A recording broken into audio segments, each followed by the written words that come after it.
there are two sides to estate planning. Actually, I think estate planning is a misnomer. It really is inheritance planning, because people hear the word estate planning, they think, well, I don't have an estate, so I don't need any kind of planning whatsoever. Well, even if you don't have a house, you don't have real estate, you don't have much, you still have stuff and assets that you want to go to the next generation after you die. So I like the term inheritance planning.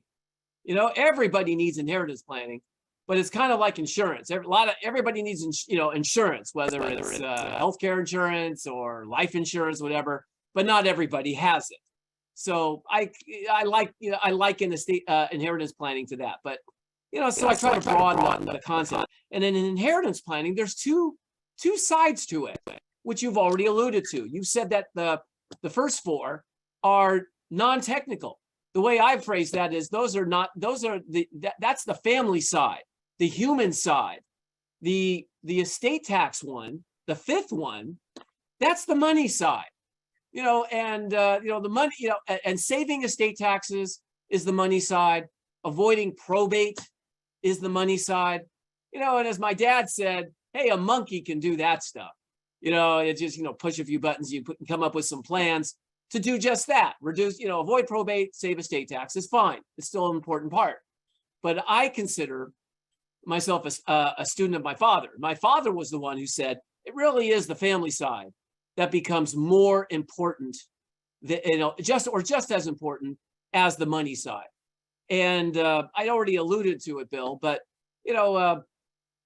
people want to die knowing that the plan that they've come up with in their inheritance, in the inheritance plan, is not going to do harm between their families.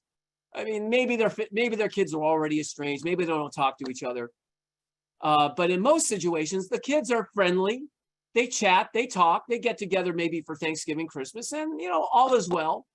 But they don't want to create a divisiveness or a conflict or chaos into that family unit by making inadvertent plans in their inheritance plan, making an inheritance plan that inadvertently creates that conflict and divisiveness that not only will separate their kids, but will also go down to the grandkids, because the grandkids won't, on all the factions with all the siblings, they won't even talk to each other. And a lot of times they don't even know the reason why. So we've seen enough of that divisiveness over the plans that we came up with over the years as a result of not knowing what we didn't know. We said, gee, okay, yeah, it sounds fine. We'll just leave everything to the kids in equal shares. Great, basic plan. But then we saw the fallout that took place when these kids who got an equal division started accounting for the lifetime gifts that they got from mom and dad during mom and dad's lifetime. And when that scorecard wasn't equal, boy, did we see some emotional fallout as a result of that separated those once close kids. And we saw that repeat itself over and over again. And we saw the situation where the son inherits, the daughter inherits, they put the assets that they inherited into joint names with their spouses, and then there's a divorce, and then the spouse walks away with, the former daughter-in-law, son-in-law walks away with one half.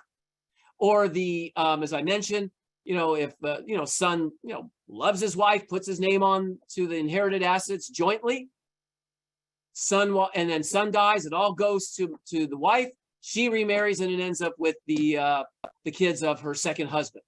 So we've seen all these things, but it took a long time because in the first, 20 years of my dad's practice, didn't have a lot of clients die. But when I came into the practice, I don't think this was, there's an association to this, but, clients started dying.